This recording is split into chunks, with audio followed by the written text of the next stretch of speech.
A lot can happen between falling in love with a house online and owning it, between imagining living there and breathing in your new home for the first time. Having an advocate who can help you navigate the complex world of financing, inspections, negotiating, analyzing the market, and talking through any anxieties that may pop up, that can make all the difference.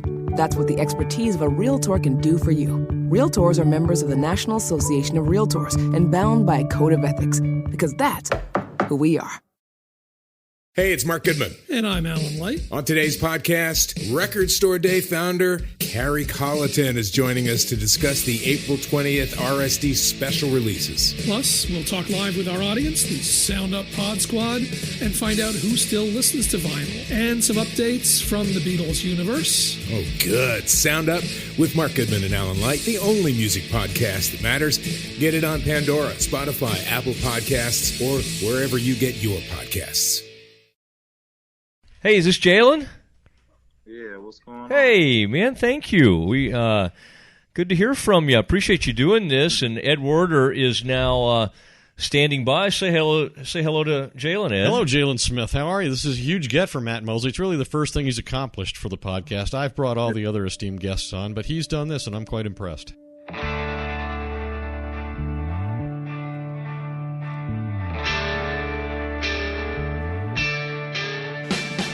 Episode 6 of the Doomsday Podcast, right here alongside Ed Werder, coming to you, Frito Nation Productions, and very proud to say Jaylon Smith now joining us. Ed, you gave me a lot of trouble saying, hey, you've booked all the big-name guests. Now I've finally reeled in a big fish like Jaylon Smith, and I think it's very appropriate as we record this week, and obviously everybody, the rest of the country, will hear this on Monday, as we always do. Jaylon, first of all, thanks for coming on. And second, how exciting was it to actually be right out there in the middle of OTAs? This may be the most anticipated OTA performance I've ever been associated with. Oh, man, it's been wonderful. It's been lovely. You know, just being blessed to be a part of, America's team. It's just a great feeling, and definitely a long time coming. It took a lot of patience and prayer and work to get where I am. I'm just thankful. What are your expectations, Jaylon, for what you'll do on the field over the course of the next few weeks?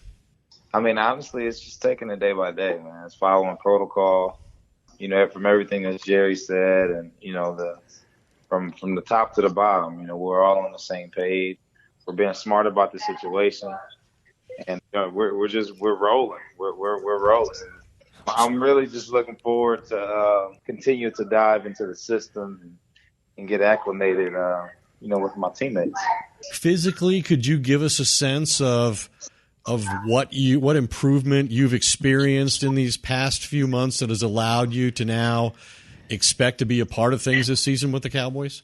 I mean, in short words, it's just tremendous improvement in everything, and I'm really I'm blessed, man.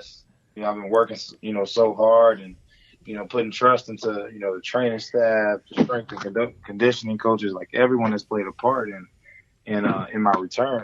For number one, the Cowboys believing in me. You know what I mean? So that from the start, it's been a great ride, and it's just the beginning.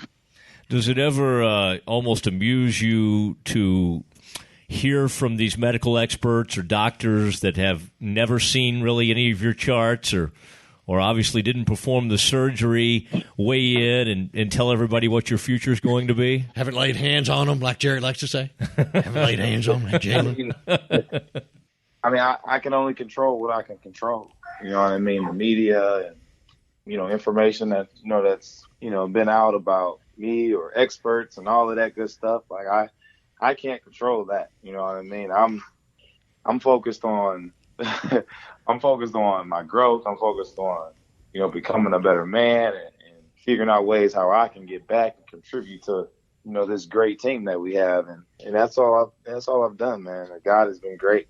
It's time. I'm just curious, did the team do anything first day of OTAs to sort of special to bring you back in, knowing how long you've waited for this opportunity? No, I'm just like one of the guys, man.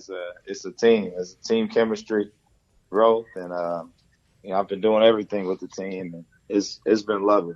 Can you talk about what regaining the sensation in your foot has been like, and where you are in that regard in your recovery?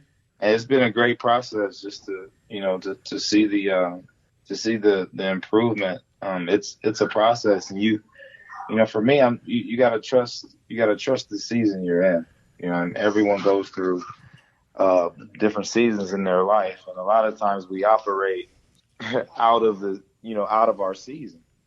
So from the get go, when I got here, I understood that, it was going to take patience. It was going to take time and commitment, and just putting my trust into my strength and conditioning coaches, and really just sowing that seed.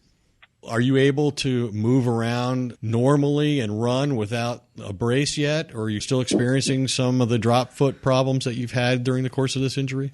I'm able to do great things, with my condition right now, and it's just a constant growth. I think it's pretty remarkable, given the devastating injury that you suffered. The timing of the injury could probably not have been worse, and yet you talk to people who are associated with you in this comeback with the Cowboys, and they'll say they've never seen a more positive player in the years and decades that they've been around these players. How do you account for that? I mean, a lot of it is just the way I'm raised. My mother and father did a great job at teaching me core values, but it just boils down to everyone's dealt their own hand, and it's with whatever situation I go through, it's about attacking it with a clear-eyed view. You know what I mean? Something I live by: a focused vision, a determined belief, and earned dreams. And that's something I created a couple of years ago back in college in my dorm room.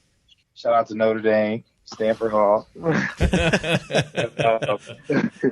I'm just so focused right now. I love my teammates. I love the coaching staff. Everyone has faith in me, and that's helped tremendously. What was it like last year when two members of your draft class became some of the most accomplished rookies, contributed significantly to what the Cowboys achieved in turning around 4-12 to 13-3, and you didn't get to be a part of that and didn't get the reward of all the work that you were putting in, which may have been more work than, quite honestly, Dak Prescott and Ezekiel Elliott were putting in? Yeah, man. For me, it was just really encouraging those guys every week, getting to see their growth. We all came in together, so it's been nothing but a brotherhood, and I'm so proud of what they accomplished. I wasn't shocked at all, because I know those guys. Me and Zeke, we grew up playing together. We played in the Army All-America game together. He was on the field when I got hurt. You know what I mean? So, if you go back to that game, a lot of highly talented guys in that game. With me being the best linebacker, and Zeke and Bosa and Will Fuller, all of those guys. You know what I mean? So absolutely, I'm very, very familiar with how unique him and Dak are. For me, it's just a support system. It was a support system, and really caring about those guys. Did you ever talk to Jaylon Smith, Cowboys' second-round pick, who's now back in the OTAs with his teammates? A very exciting time for him, the former Notre Dame All-American. Did you ever, Jaylon, go through thinking, if I could get back to 90%, I still think I could be a really accomplished NFL player? Have you ever thought like that and tried to maybe accept a lesser athletic version, or a version of what you thought you were going to be pre-injury? A lot of that goes around, with social media and things like that. Like, what if he's never back? What if he's never back? For me, it's about God's percent. Whatever He allows me to get to, I'm going to perform. You know what I mean? I've been blessed to play this game, and not for once did I think that, after my injury, was that going to be my last time playing. It's definitely he's given me this platform, and just taking full advantage of it, and just to for me to get hurt like that, it's made me a better person. The thing that I love about it was that it was globally seen. You know what I mean? So to be able to impact lives, and for for kids to see that, you know what I mean? When you get knocked down, it's, don't complain, just move forward, and he'll bless you. A remarkable attitude, and obviously your injury and the timing of it coming in the bowl game so close to the moment when you would be turning pro and performing at the combine and so forth, right, has really changed how significant college players like Christian McCaffrey and Leonard Fournette, what approach they take to those kinds of games, which are important to their colleges, but not as important to them as maintaining their health. Yeah. How did you feel about the influence you've had in that regard? You've almost made it acceptable for high-profile players to put their own careers ahead of their college teams and bowl games. Salute to those guys. My experience is, and what I liked about people, making their decisions and to play, whether to play in the game or not play in the game, it's your own decisions. You know what I mean? You have to make that decision for you. So for me, I made the decision to play in that game, and I don't regret it at all. That's the beauty of any decision I've made. It's been my decision, and if I had the decision again, I would have played in that game. So. But you respect those guys making the opposite decision based on what they saw happen to you, sounds like. Absolutely. I respect them because it was their decision. And those guys didn't play for Brian Kelly. I don't think they wanted to have, that strikes me as something that would be tough to tell Coach Kelly. Am I correct? I mean, Coach Kelly's a great guy. I can't sit here and say if he would have understood or not, but I just know that my relationship with him is amazing. You know what I mean? And it's just, we're playing in the Fiesta Bowl, with 4 or 5 top 10 picks. You know what I mean? In that game, you know what I mean? It was a really highly anticipated game. My brother played at Ohio State. And Ohio State was my second choice. So I always wanted to, get a chance to play. And then, like I said, me and Zeke were brothers. So it was like, man, we're going to get a chance to compete with each other. Those freaks type of accidents, and injuries, they happen. But you don't go in the game thinking like, oh, man, I'm going to get hurt. I've never been hurt in my life. You know what I mean? But like I said, it was my decision, and I love it. I wouldn't change it. If I knew that I was going to get hurt and wasn't going to be a top 5 pick again, I would have literally played in that game again because of my teammates and, how much Notre Dame means to me. Well, and because you wanted to play against the best in college football and you thought this was an opportunity to do that? Absolutely. The love of the game. But, with those guys making their decision, I respect them 100%. Will you have a decision to make at some point in this recovery about the insurance policy you've taken out to protect yourself against a career-ending injury, and balancing that against the player you think you'll be, given whatever your health is at the time, when you decide whether to return to the Cowboys and play pro football for the first time? I'm sorry, I didn't understand your question. Can you ask that again? Yeah, I didn't either, Jaylon. Well, I can understand why Matt doesn't understand half the things I say. So my question is this. I believe you have an insurance policy you took out to protect yourself against a career-ending injury in college, right? An insurance policy to protect myself, absolutely. Okay, so you have that. You can't cash that in if you prove that you're physically recovered and capable of playing football at the professional level, would be my understanding. And so my question is, what if you're not completely healthy and you have to decide, do I want to play football and believe that I can perform at this level or that I'll continue to get better? Or do I want to say, okay, I suffered a career-ending injury, I can't play, and I get X amount of millions of dollars that I am due to because of this insurance policy I took out? I guess that would kind of be my question, if that clarifies it at all. Okay, that makes more sense. Okay, well, I'll ask it the second way next time. Yeah. But to answer your question, I have 100% faith that I'm going to be able to play the game of football again. So Okay, I think Ed that'll be good news to the insurance company, I'm sure. Yeah, Ed was trying to tell you to go ahead and cash in this policy, but he went about it. He would have respected me if I did as my own decision. Yeah, well, those logistics, the policies and things like that. I mean, those are all handled between the lawyers and all of that good stuff. Right. We'll let them handle that out. But I am super geeked to be part of the Cowboys. Super geeked. Yeah, I like that. We're super geeked to have Jaylon Smith. He's excited. Absolutely. No, but I only ask that, Jaylon, because I've heard people say, hey, some people, who don't love the game like he does and don't want to go through all the work that he's putting in, would just cash the insurance check and get the millions of dollars and not play football. But that's clearly not what you want to do.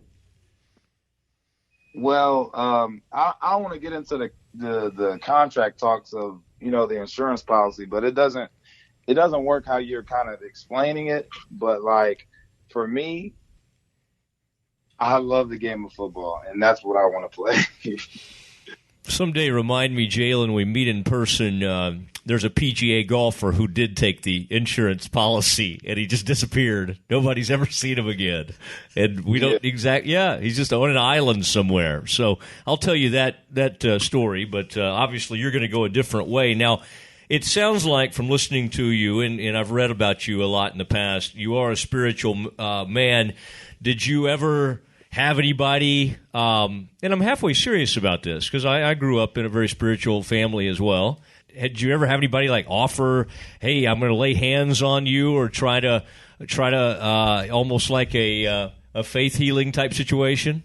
Yeah, I mean, I have a very strong, support base, back at home. And, I'm from Fort Wayne, Indiana, went to Catholic high school, went to Notre Dame. So very, very homebound Indiana. I'm a Hoosier.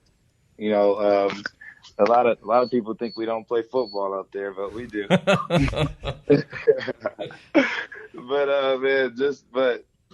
a lot of prayers, a lot of faith, a lot of belief, and really just a huge excursion of what I believe in, and it's a clear-eye view, which is a focused vision, a determined belief, and earned dreams. I want to give people a sense of what people in the NFL think Jaylon Smith is capable of. And I talked to a general manager, I'm talking about a half hour ago, Jaylon, who said he's the best linebacker I ever scouted. I had somebody else, senior personnel director for an NFL team, say he'd been a top 5 pick in any draft in the last 20 years. That's what a great prospect he is. And, Stephen Jones, I was standing on the field talking to him last season before the Detroit Lions-Cowboys game on Monday Night Football, and we were watching Zeke and Dak warm up, and I shook my head and said, wow, it's amazing what those two guys have done as rookies to contribute to this team in a very unexpected way. And he was watching you nearby running up and down the field, and he looked at you and he pointed and he said, that guy over there, he might be better than either one of the two guys you were just talking about. So it's pretty remarkable, I think, and I imagine it motivates you that the Cowboys have that view of you still. It's lovely. Just for them to have an understanding of, what I can bring to the table. It's a blessing. It's humbling. All of this has been a humbling experience, but I'm really looking forward to contributing to this great team. What do you think you can do this year, realistically? Maximum potential. That says a lot. What does that mean, though, to someone, a layman like myself, maximum potential? You mean, kind of be out there every play, starting, all, full tilt? What are you saying when you say that? What I'm saying when I say that is that I have 100% belief, of true success.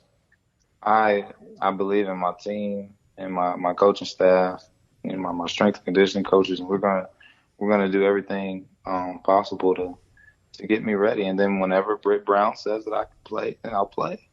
Boy, is he as big an a-hole as he seems just from watching him work with players? No, he's actually like he doesn't mean that. He's being sarcastic. He's actually like a second father to me. Like a second father. Britt has a great reputation among Cowboys players for looking out for their best interest and doing everything he can to prepare them, despite what Mosley just said. I do love Britt, and if you tell him Mosley called him an a-hole, he would just come right back at me. But I mean, and he's pumped up enough that he could throw you through the wall. Who, Britt? Oh yeah, I could take Britt. He doesn't. I have a way bigger reach than he does. But now, I am kind of curious. What was the point last year? Now, you always obviously had hope, and you kept thinking. Was there any one period of time, whether it was with Britt or whether it was one single moment, maybe when you got on those resistance bands where we see players, sometimes that means, hey, they're ready to come back. What was the turning point for you where you said, okay, this is going to happen?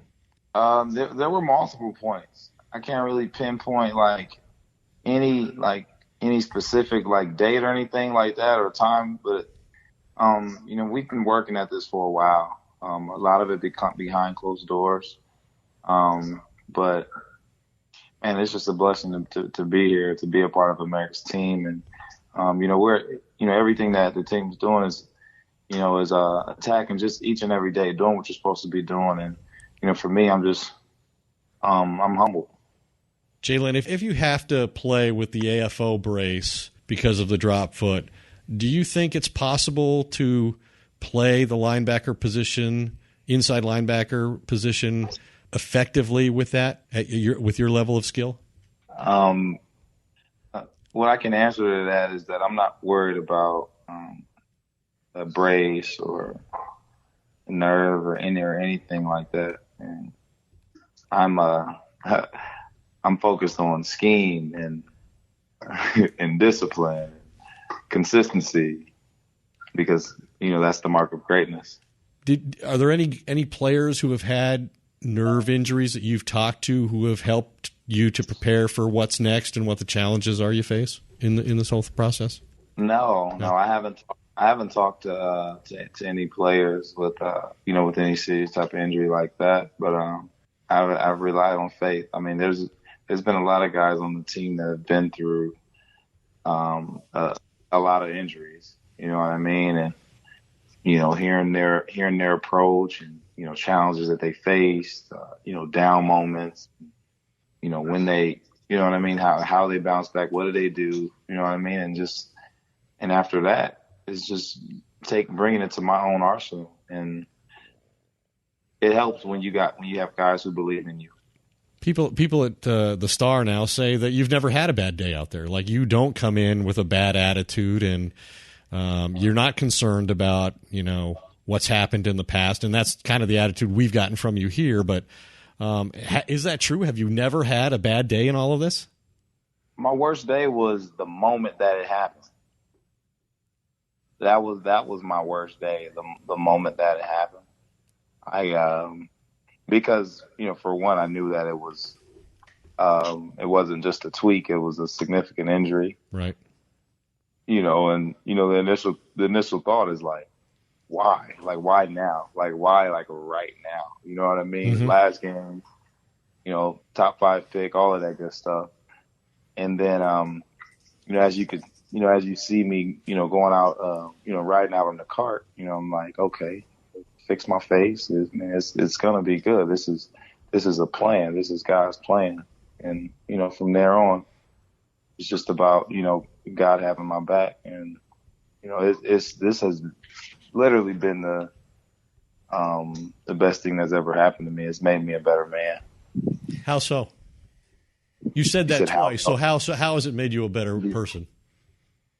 My approach on things.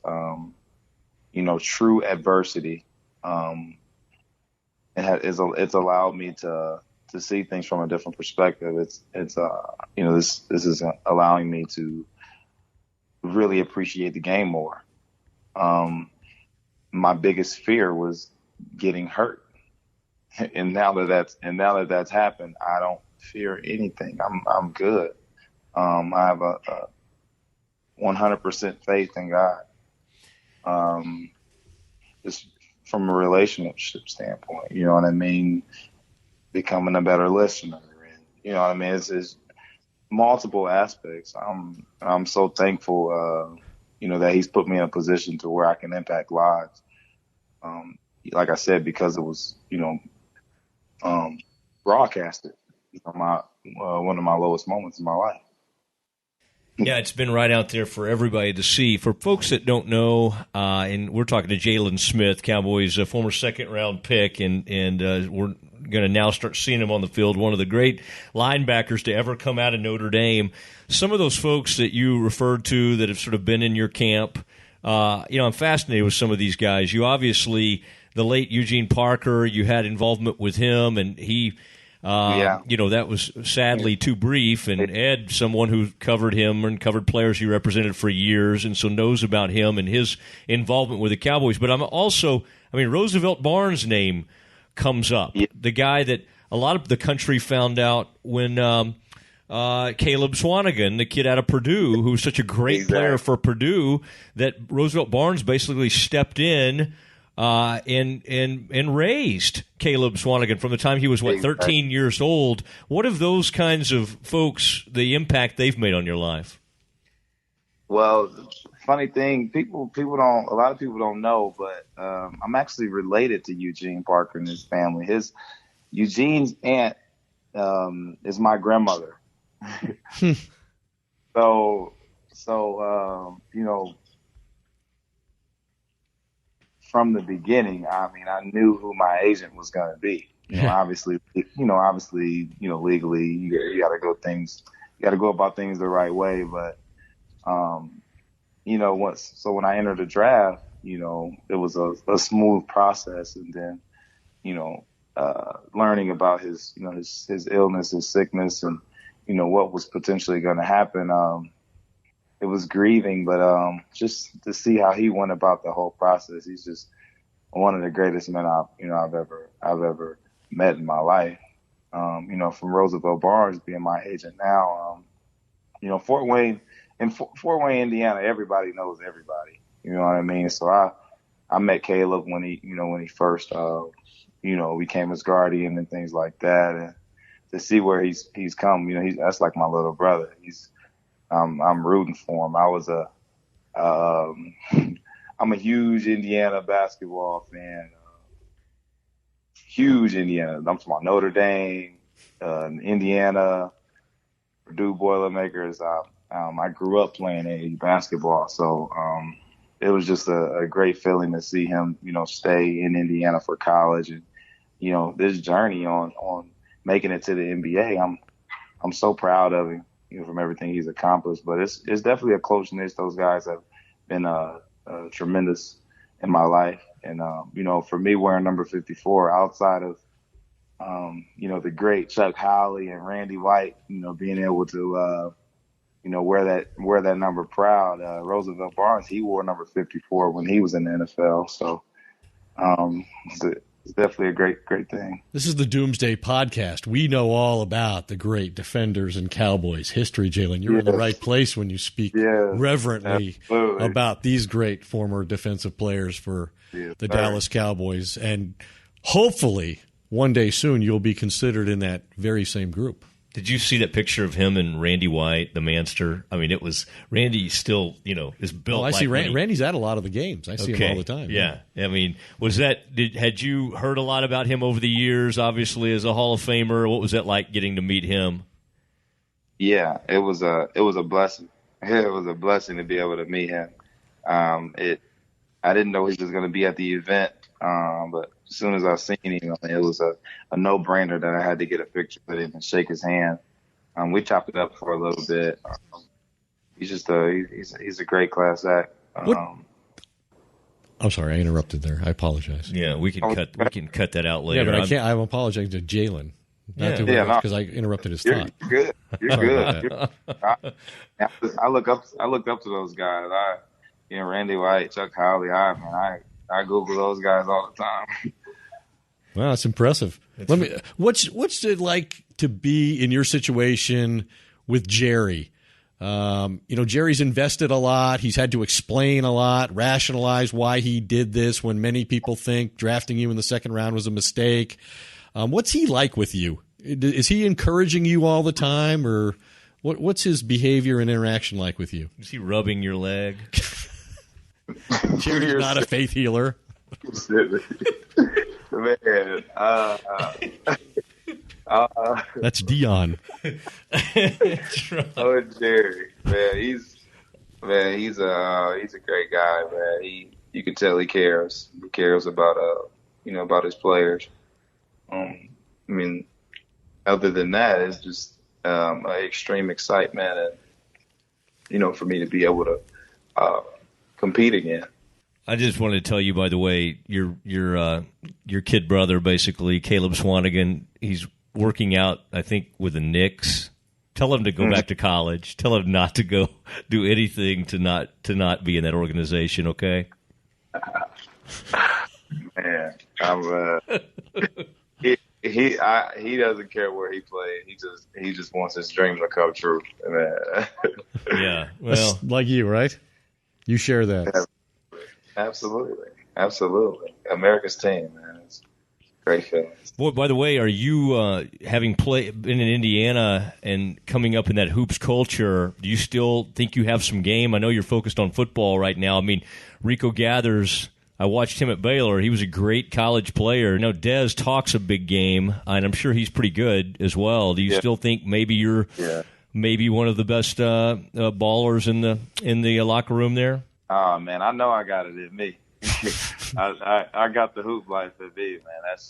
That's just, Indiana. That's what we do. You can't hoop, man. I don't know. I don't know if you belong, bro. I don't know if you can claim Indiana, but no, man. I'm so focused on competing every single day and taking it day by day and just doing what I'm supposed to be doing, just to be able to contribute to my team and it's a great feeling. It's a great feeling, man.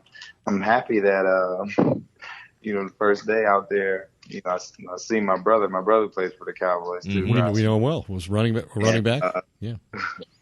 We're taking a break, and I seen him across the way. And I'm like, dang, it's a blessing. The first time we get to play on the same team with each other. I can only imagine how our parents feel.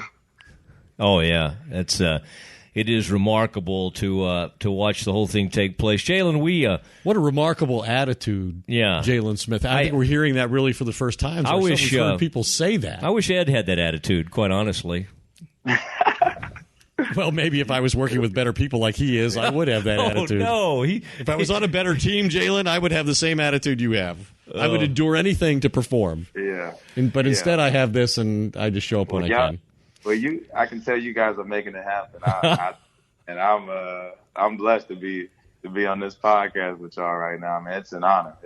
Well, we were proud to have you, and we thank Michael. Never thought Mosley could pull this off, Jaylon. I'm quite impressed. Yeah, we're happy to have it. A lot of fans are very interested in you and they watching. Really are. I think I told him off air that last year I'd be talking about the Cowboys on SportsCenter in a 13-3 season, and I bet I got more people asking me about Jaylon Smith's progress and what's he going to be and when's he going to contribute and how great will he be on that defense than I did really anything. Asked about Dak or Zeke or whatever they were doing in their remarkable season. And the next thing, Jaylon, is, and this will be a good thing, at some point they'll be asking us, how did he let that tight end get open? That's the next next one. Football right there. Yeah, exactly.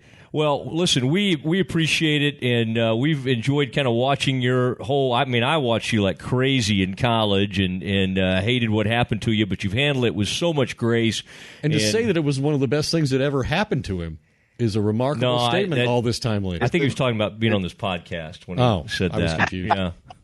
That's the second greatest thing that's happened to him. It'll move down to third when he runs out at Jerry World. Yes. They introduce him in his number 54 jersey. Yeah, it'll be great. But okay, Jaylon, well, thank you very much for joining us, and we truly appreciate it. Look forward to meeting you in person. Okay, and there might be a caricature. We have quite an artist. We've blown the whole budget, not on guest as you can tell, but on an artist that we have out of Cleveland who does these great drawings of our guests, and we'll be sure that you get a copy of yours. Please, man. Anytime you guys see me, don't hesitate. Don't hesitate, man. I would love to meet you guys. Well, that will happen. Yes, that will happen this year. We will do it soon. And there he goes, folks. Jaylon Smith, Dallas Cowboys second-year linebacker. Thank you, Jaylon. Thanks, Jaylon. Yes, sir. You guys take care. And that was Cowboys' second-round linebacker Jaylon Smith. And, Ed, I have to say, listening to Jaylon, visiting with him, boy, there is an unbelievable amount of optimism. I think that may be something, obviously, he and Jerry Jones have in common. And there were a couple things about that interview that stood out to me. One of the main ones being when you brought up, which I thought was a great point, hey, your injury has played a significant role in both college coaches and big-time NFL candidates, almost making it okay to sit out bowl games, where it was looked down upon before. Even after everything Jaylon Smith's gone through, he still says, even if I knew I was going to have that injury, I would have lined up and played in that game. That is hard for me to get my arms around. It's a remarkably foolish statement. I think we agree on that. Yeah. No, I mean, I think he's sincere when he says that. I don't doubt his authenticity in having that opinion. I mean, he also said that it's one of the best things that ever happened to him, an injury that could potentially, in the minds of some people in the NFL, keep him ever from playing a single snap in the NFL. And he's grateful that it happened because he's a person of faith.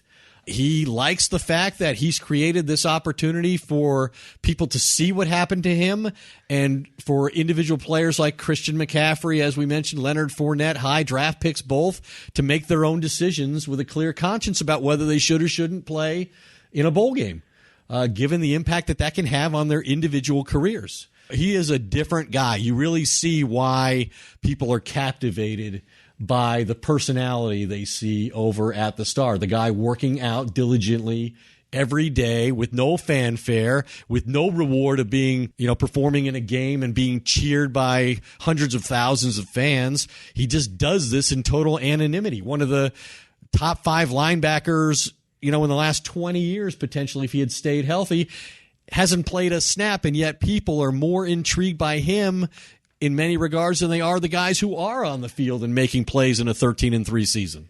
It's the same thing that makes NBA summer free agency almost bigger than the games. It's what makes the NFL draft in some ways bigger than the games at times. It's this thought of the unknown. And do the Cowboys have this future Ring of Honor candidate or Hall of Famer just sitting there on the sideline that they're going to bring in and he's going to be unbelievable?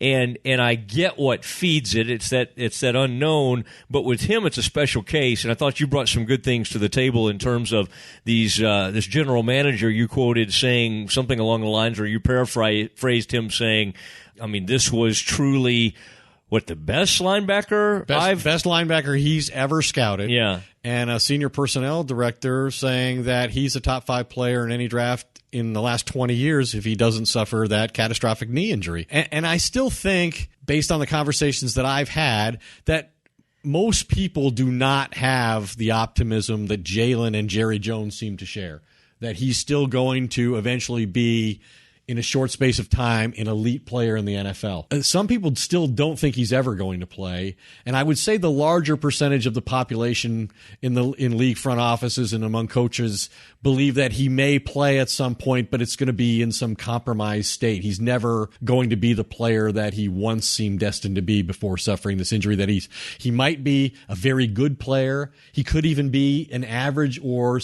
a less than average player. And you suggested, can you at 90% be better than players at 100% in the NFL? And he seemed not even willing to entertain that possibility because he's that focused on achieving his full potential. I just feel like I relate to that question because I think even when I give about 50 to 60% effort, I'm as good as most broadcasters. And just when do we get even that? This might be the one occasion where that's happened because I was very skeptical that you could deliver Jaylon Smith. I don't think he's been really that eager to talk about his physical state of being until he got closer to 100% and returned to the actual practice field and a padded practice where if he gets to that point, it's going to require an adjustment and a mindset, because how is he going to react when his knee is exposed to potential danger again, like he suffered in really a situation that he shouldn't have been injured? The play was ostensibly over when defender made contact, or the offensive player made contact with him, and he suffered this terrible injury. So I don't know what's going to happen to him, but you have to admire his attitude about the whole thing. No, you know? I do. I think it's interesting to me, and a little disappointing that he was really evasive about what specific improvement that there's been.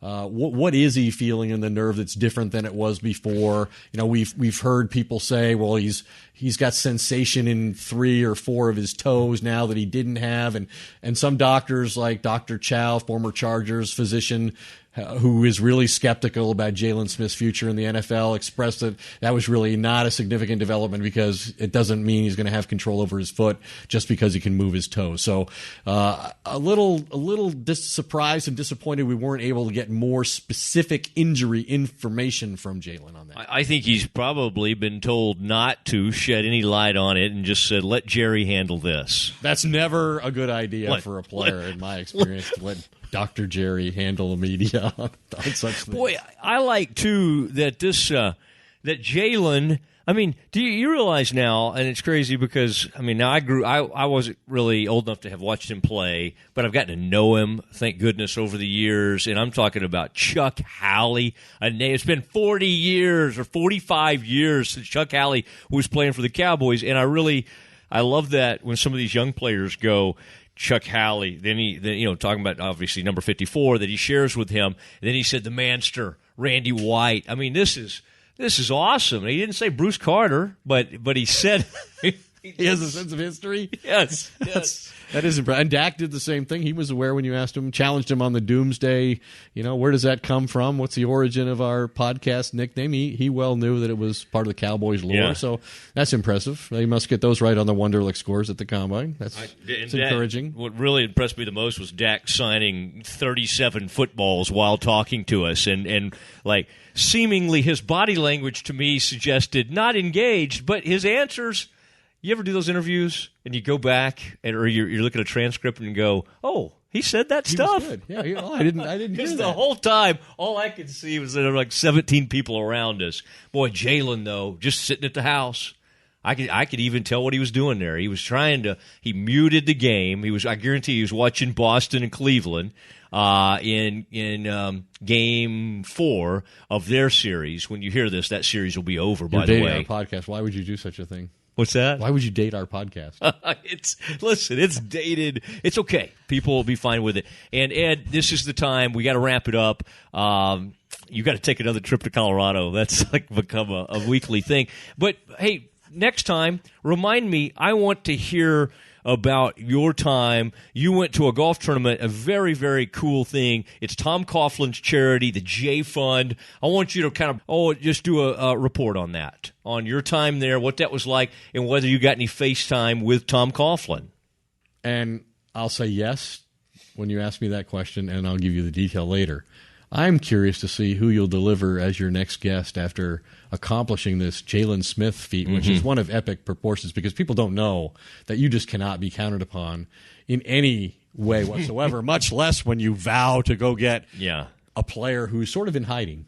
Yeah, I'll take a few weeks off, and then I'll be back. So I have to get 3 or 4 more guys, and then you'll try again? Yeah. Okay, I need about 2 or 3 more NFC East head coaches, and then I'll be ready to roll again. I want to remind everybody all the ways that you can listen to us: Stitcher, Google Play. Of course, if you haven't subscribed, subscribe to us. Why would you not subscribe? No, you should have already. Service. It's free, and go to Apple Podcasts. For free? iTunes. Now, Ed, let me finish this. iHeartRadio is another one. All of these places. That was the 6th episode of... Has it been a half a dozen already?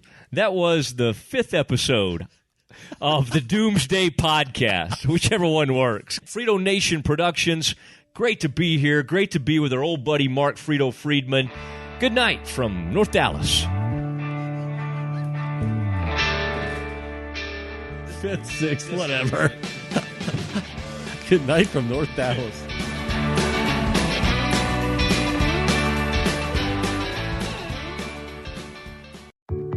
There are any number of reasons you might consider selling your home. To move closer to family, live within a smaller budget, or just wanting a change of scenery. Whatever your reasons, having to figure out all the various housing market trends in your area may not be what you signed up for. That's where an agent who is a Realtor comes in. Realtors have the expertise to help you find the right price and navigate the process to sell your home in a way that's right for you. That's who we are. Realtors are members of the National Association of Realtors. You haven't heard about the McCrispy yet? Well, then, you probably haven't heard the sweet silence after the first crispy bite either. Go try it for yourself to hear the best nut sound you've ever heard.